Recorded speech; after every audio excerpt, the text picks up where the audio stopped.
الحمد لله وكفى وسلام على عباده الذين اصطفى خصوصا على أفضلهم وخاتم النبيين محمد الأمين وعلى آله وصحبه أجمعين أما بعد فأعوذ بالله من الشيطان الرجيم بسم الله الرحمن الرحيم كل نفس ذائقة الموت صدق الله العظيم عن النبي صلى الله عليه وسلم أنه قال من كان آخر كلامه لا إله إلا الله دخل الجنة أو كما قال مزمل عليه الصلاة والسلام اللهم صل على سيدنا محمد وعلى آل سيدنا محمد وبارك وسلم.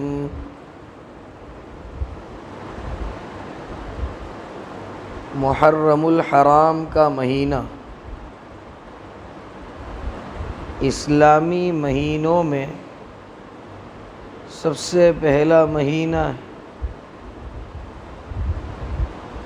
اور اسلامی سالوں کو سن ہجری سے یاد کیا جاتا ہے، جیسا کہ انگریزی سالوں کو سن عیسوی سے جو ہے یاد کیا جاتا ہے۔ اسے سن عیسوی کیوں کہتے ہیں اس پر یہاں بحث نہیں، لیکن ہمیں اسلام کے مہینے اور اسلام کی تاریخ اور اسلام کا پیغام معلوم ہونا چاہیے۔ چنانچہ صحابہ کرام کے درمیان ایک تاریخ اور اسلام کے اعتبار سے دنوں کے متعین کرنے میں مشاورت ہوئی، تو کسی نے کہا کہ فتح مکہ کے موقع سے جو ہے دنوں کو اور سالوں کو شمار کیا جاؤ۔ کسی کی رائے یہ تھی کہ نبی کریم صلی اللہ علیہ وسلم کی پیدائش یعنی حضرت نبی کریم صلی اللہ علیہ وسلم کی ولادت سے جو ہے اسلامی سالوں کا آغاز کیا جاؤ، لیکن یہ دونوں رائے کے مقابلے میں یہ رائے زیادہ مناسب معلوم ہوئی کہ ہجرت کے موقع پر اور ہجرت کا جو مرحلہ تھا، جو مرحلہ قربانیوں کو یاد دلاتا ہے، مشقتوں کو یاد دلاتا ہے اور ایک تاریخی انقلاب پیدا کرتا ہے، اس سے اسلامی سالوں کو اور اسلامی تاریخ کو یاد کیا جاؤ، اس لیے کہ فتح مکہ کے موقع پر مسلمانوں کی فتح ہوئی تھی، تو ہو سکتا ہے کہ اس سے جو ہے اسلامی سالوں کو شروع کرنے میں ہمارے دلوں میں چھوٹا سا یا کسی قسم کا تکبر آ جاؤ کہ ہم نے کتنی بڑی فتح حاصل کی تھی۔ اس وجہ سے یہاں پر ہجرت کے موقع کو یاد دلایا اور اسلامی مہینے اور اسلامی سال ہمیں سن ہجری سے یاد کروا کر اس بات کا احساس دلاتے ہیں کہ پہلے کے زمانے میں بھی اللہ کو قربانیاں اور مشقت اور مجاہدے محبوب تھے اور اللہ کی مرضیات پر راضی رہنا محبوب تھا، اور اب جو زمانہ ہے اور آئندہ جو زمانہ آنے والا ہے اس پر بھی اللہ رب العزت مسلمانوں کو آزماتے رہیں گے۔ یہ ہجرت کا جو موقع تھا یہ قربانیوں کی یاد تازہ کرواتا ہے کہ ہمارے نبی کو جس کے صدقے طفیل اس بے حیثیت کائنات کو وجود بخشا گیا، اس کو اپنے شہر سے نکالا جا رہا ہے صرف اللہ کے نام لینے کی خاطر اور تحفظ دین اور تحفظ اسلام کی خاطر۔ حضرت نبی کریم صلی اللہ علیہ وسلم اور اللہ کے محبوب بندے جن کو ہم صحابہ کرام رضوان اللہ تعالی علیہم اجمعین کہتے ہیں، اتنی قربانی ہے۔ چنانچہ اب یہ سن ہجری سے تو طے ہو گیا، لیکن محرم الحرام میں چند خرافات ہیں، اس خرافات کی اسلام میں کوئی حیثیت اور کوئی گنجائش نہیں۔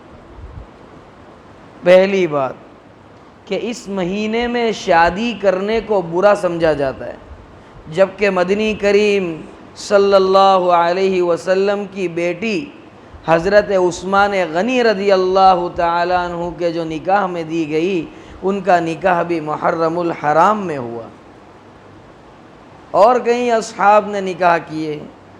اس لیے اس بات کی کوئی حقیقت اور کوئی حیثیت نہیں کہ محرم الحرام میں شادی نہ کی جائے، اور محرم الحرام کی جو افضلیت ہے اور محرم الحرام کی جو فضیلت ہے وہ شہادت حسین سے نہیں ہے، شہادت حسین سے انکار نہیں ہے، لیکن اس کو جو فوقیت اور جو فضیلت حاصل ہے وہ دنیا کی پیدائش کا دن ہونے کی وجہ سے حاصل ہے۔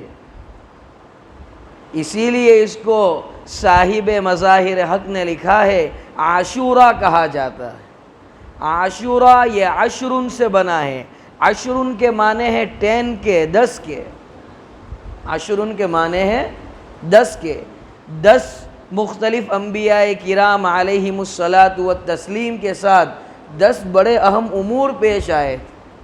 مثال کے طور پر ایک بڑا امر، حضرت موسیٰ علی نبینا علیہ الصلاۃ والسلام کی جو قوم تھی بنی اسرائیل، اس کو مظالم فرعون اور عذاب فرعون سے اللہ رب العزت نے اس محرم الحرام ہی کے مہینے میں خلاصی اور نجات بخشی۔ یہ کتنا بڑا امر ہے، اس کو نہیں بھلایا جا سکتا۔ اور شہادت حسین کو جس قدر ہم یاد رکھتے تو یاد رکھنا چاہیے کہ حضرت حسن نے بھی زہر کھا کے اپنے نانا کے دین کی حفاظت کی ہے، اور کفار اور مشرکین اور منافقین کے آگے اپنا سر نہیں جھکا ہے۔ یاد رکھنا چاہیے حضرت حنظلہ کی شہادت کو کہ پہلی رات ہے، نئی دلہن کے ساتھ ہے، موقع آ گیا جہاد کا، چل پڑے، ابھی غسل فرض بھی باقی ہے، غسل جنابت بھی باقی ہے، لیکن اعلان جہاد آ گیا، اسی حالت میں میدان کارزار میں نکل پڑے اور شہید ہو گئے، جام شہادت نوش کر لی۔ کیا شہادتیں دیں گی؟ حضرت عمر رضی اللہ تعالیٰ عنہ امیر المؤمنین جو ہے، ان کی شہادت کو بھی بلایا نہیں جا سکتا۔ فجر کی نماز کا موقع ہے، امیر المؤمنین کے اوپر وہ مجوسی فیروز نے 2 دھاری خنجر کے 6 وار کیے، فجر کی نماز پڑھا رہے امیر المؤمنین، اور آہے نماز کا عالم کیا ہے کہ پہلی صف کے اندر جو ہے امامت کروا رہے اور ہچکیوں کی آواز آخری صف تک آ رہی ہے، اور وہ مجوسی جب خنجر کے وار کر رہا ہے۔ دین کی اور نمازوں کی اتنی اہمیت تھی اصحاب کرام میں کہ اس وقت اللہ کے دین کو اور سرکار کی لائی ہوئی نماز کو اور ہمارے پیچھے پڑھنے والوں کی نماز کا اتنا خیال اور اتنا لحاظ کہ حضرت عبد الرحمن ابن عوف رضی اللہ تعالیٰ عنہ کی چادر کھینچ کر اپنا نائب بنایا اور اشارہ کیا، اور اشارے سے کہا کہ اس نماز کو ختم کیا جائے۔ موقع کی نزاکت کو دیکھتے ہوئے حضرت عبد الرحمن ابن عوف رضی اللہ تعالیٰ عنہ نے نماز کو مختصر فرمایا۔ اس سے اور ایک سیکھ ملی کہ نماز کو موقع کی نزاکت کے اعتبار سے طول اور قصر دیا جا سکتا ہے۔ طول یعنی لمبا اور قصر یعنی مختصر کیا جاؤ۔ اب یہاں ٹرین جا رہی ہے، اور میاں اسٹیشن پہ نماز پڑھا رہے اور شروع کر دی الرحمن علم القرآن، اور فجر کی نماز ہے، موقع ہے، لیکن قل اعوذ برب الفلق اور قل اعوذ برب الناس یہ موقع سناشی نہیں ہوئی۔ بہرحال بات کہیں کی کہیں چلی جا رہی ہے۔ عرض یہ کر رہا تھا، حضرت عبد الرحمن ابن عوف رضی اللہ تعالیٰ عنہ نے موقع کی نزاکت کو دیکھتے ہوئے جو ہے نماز کو مختصر کیا، اور بعد از نماز حضرت عمر رضی اللہ تعالیٰ عنہ نے یہ نہیں فرمایا ہائے ہائے میں زخمی ہو گیا، مجھ پر کسی نے توجہ تک نہ دی، صرف اور صرف یہ پوچھا کہ کہیں کسی مسلمان کے ہاتھ اور کہیں دین اسلام کو ماننے والے کے ہاتھ تو میرے خون سے ملوث نہیں؟ بس اتنا سوال تھا۔ اصحاب نے جواب دیا کہ نہیں، ایسا نہیں ہے، وہ مجوسی فیروز جو تھا اس نے آپ پر خنجر کے وار کیے ہیں، اور آج ہم میں نا اتفاقیہ ہے، تو ہماری صفوں کا عالم کیا ہے کہ ہماری صفوں کے ٹھکانے نہیں، ہماری صفیں درست نہیں۔ اصحاب کی صفوں کا عالم یہ تھا کہ وہ مجوسی جو نکلنا چاہتا تھا حضرت عمر پر وار کر کے نکل نہ پایا، اور مجبوراً اس نے خودکشی کی، اپنے آپ پر وار کر کے اپنی جان کو دے بیٹھے۔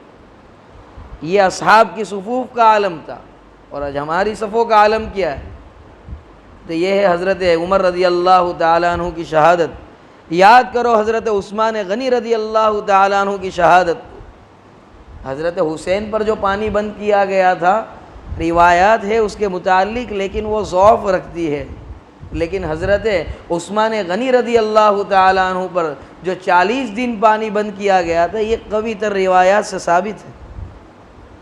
کیا عالم تھا حضرت عثمان غنی کا، کیا شہادت کا موقع تھا کہ ایک دن حضرت عثمان غنی رضی اللہ تعالیٰ عنہ اپنی چھت پر آ گئے اور کہا کیا تم گواہ نہیں ہو اس بات پر کہ جب مکہ والوں کو پانی کی ضرورت تھی تو نہر اور کنویں خرید کر کس نے وقف کیے؟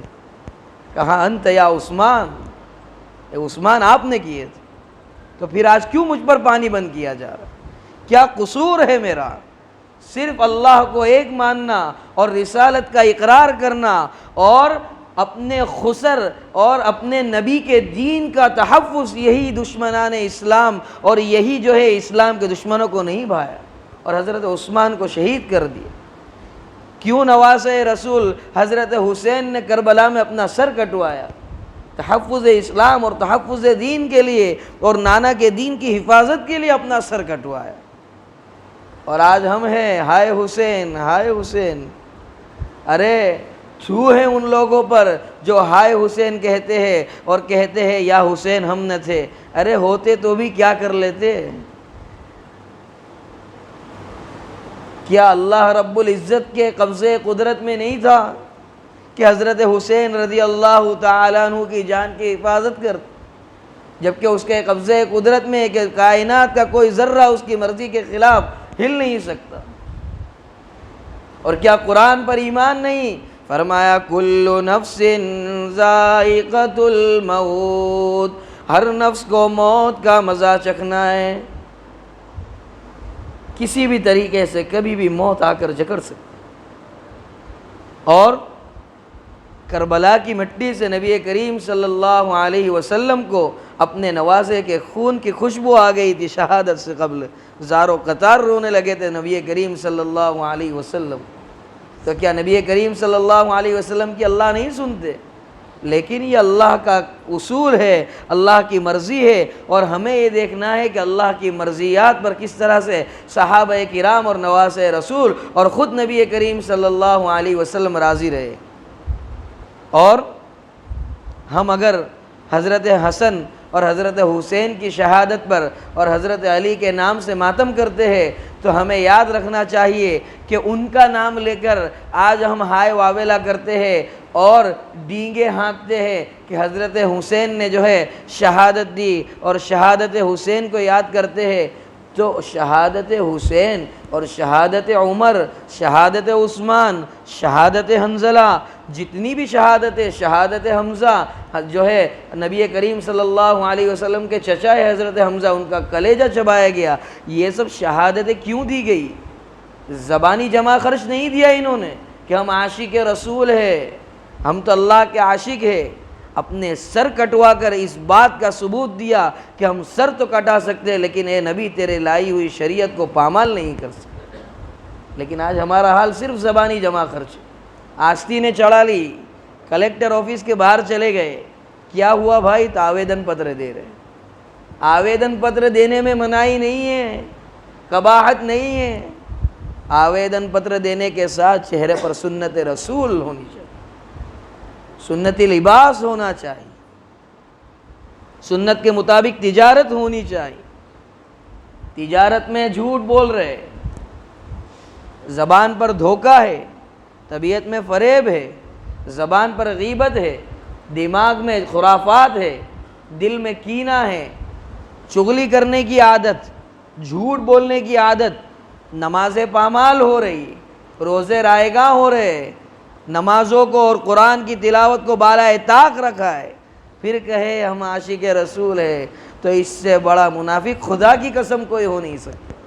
زبان سے تو عشق رسول کا دعویٰ ہے لیکن عمل سے عشق شیطان کا دعویٰ ہے۔ زبان سے تو عشق رسول کا اور عشق الہی کا دعویٰ ہے لیکن عمل سے عشق شیطان کا دعویٰ ہے۔ تب کوئی ہماری زبان پر بھروسہ کرے گا یا کوئی ہمارے عمل پر بھروسہ کرے گا؟ عشق کسے کہتے ہیں؟ شوہر کو اپنی بیوی سے عشق ہوتا ہے تو اس کی 2 چماٹ بھی کھا لیتا ہے۔ شوہر کو اپنی بیوی سے عشق ہوتا ہے، اپنے بچوں سے عشق ہوتا ہے، ادھار لا کر بھی اس کی ٹوپی اس کے سر کر کے بھی ان کی خواہشات اور ان کی ضروریات اور ان کی ہر ایک تمنا کو پورا کرتا ہے۔ اللہ سے عشق کا تقاضا یہ ہے کہ 5 وقتہ نماز جماعت سے ہو، اللہ سے عشق کا تقاضا یہ ہے کہ جو ہے زکوٰۃ ادا کی جاوے، اللہ سے عشق کا تقاضا یہ ہے کہ روزے رکھے جاوے، سرکار سے عشق کا تقاضا یہ ہے کہ جو ہے سرکار کے طریقوں کے مطابق اور زندگی کے ہر شعبے میں سرکار کے طریقوں کو اور سرکار کی سنتوں کو اپنایا جائے۔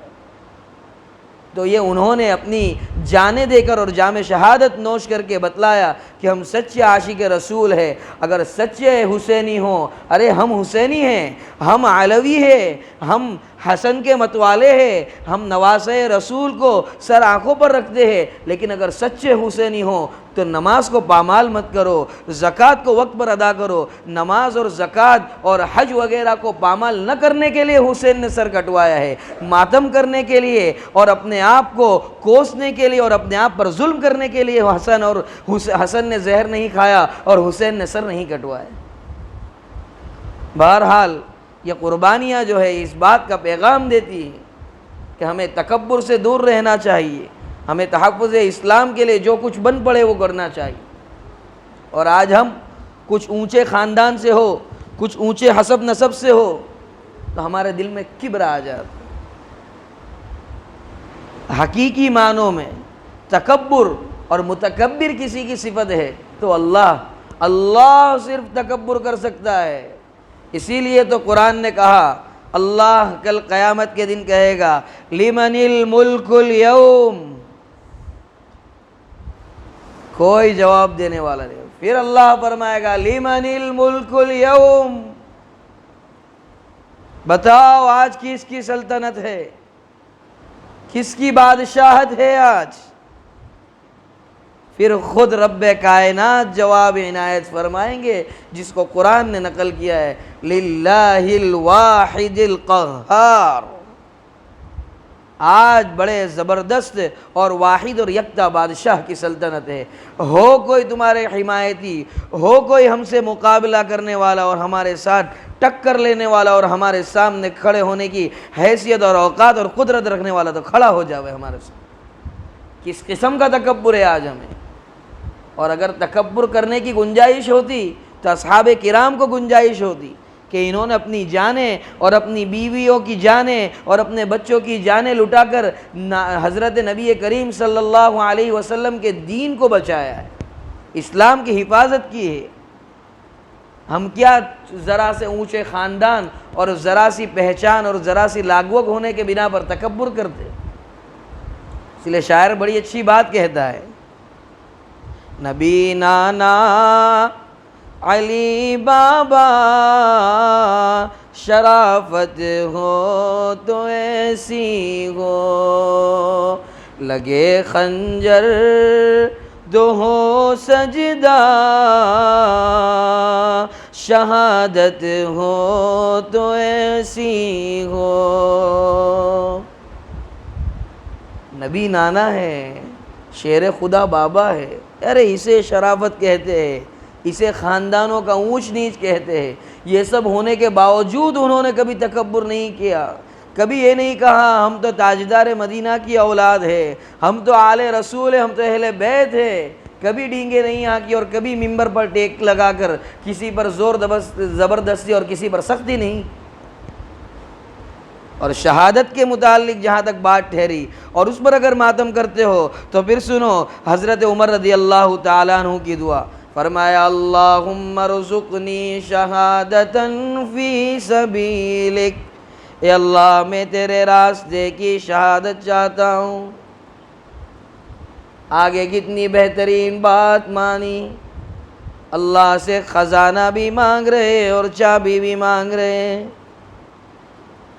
فرمایا وَجَعَلْ مَوْتِي فِي بَلَدِ رَسُولِ اللَّهِ صلی اللہ علیہ وسلم، تیرے راستے کی شہادت چاہتا ہوں، موت چاہتا ہوں، اور دیار حبیب سے اور پہلو رسول سے دور بھی نہیں ہونا چاہتا، نبی کے شہر میں مدفون ہونا چاہتا ہوں، وہیں پر اپنی موت چاہتا ہوں۔ دیار حبیب سے دوری بھی گوارا نہیں اور اللہ کے راستے کی شہادت بھی مانگی جا رہی، پھر کیا اجازت اور کیا ہے یہ شہادت پر ماتم؟ اور ایک ڈاکٹر نے اور ایک انسپیکٹر نے یہ سوال کیا کہ کیا تمہارے یہاں موت میت ہو جاتی ہے تو ڈھول تاشے بجائے جاتے ہیں؟ نہیں، موت میت پر ڈھول تاشے طبلے وغیرہ نہیں بجائے جاتے۔ جب ہماری بہن بیٹی، ہمارے بیٹا اور ہمارے ابا، ان کی موت پر ہم ڈھول تاشا بجانا پسند نہیں کرتے تو تاجدار مدینہ کے نواسوں کی موت پر کس طرح سے ڈھول اور تاشے کو ہم قبول کرتے ہیں؟ یعنی ہمارے گھروں کی میتوں میں اس قسم کے تماشے ہمیں گوارا نہیں، تاجدار مدینہ کے نواسوں کی میت میں اور ان کی شہادت پر اس قسم کے واویلا کرنے کی کہاں سے اجازت اور گنجائش ہو سکتی؟ بہرحال عرض کرنا یہی تھا کہ محرم الحرام، یہ جو ماہ محرم ہے، یہ اسی بات کا پیغام دیتا ہے کہ تحفظ اسلام کے لیے قربانیاں دی گئی، اور شہادت حسین کو یاد رکھتے ہو تو دوسرے اصحاب کی شہادت کو بھی یاد رکھا جاوے۔ اس وقت کیا رد عمل رہا، کیا حلم رہا، اور کیا ان کا عمل رہا، کیا صبر رہا، اس کو مد نظر رکھا جاوے۔ اور حدیث پاک جو پڑھی گئی من کان آخر کلامہ لا الہ الا اللہ دخل الجنہ، کہ جو شخص دنیا سے جاتے وقت اس کی زبان پر آخری بات یہ ہوئی کہ اشہد ان لا الہ الا اللہ واشہد ان محمد عبدہ ورسولہ، جنت میں داخل ہو جائے گا۔ تو یہ جنت میں داخل کب ہوگا اور زبان پر آخری وقت کلمہ کب ہوگا اور کب کلمہ طیبہ جاری ہوگا؟ جب پوری زندگی کلمہ طیبہ کو موت کے وقت جاری کرنے کی فکر رہی ہوگی، دین پر اور اسلام پر پورے طور سے گامزن رہے ہوں گے، تب جا کر یہ بات بنے گی، ورنہ پھر اللہ حفاظت فرماوے۔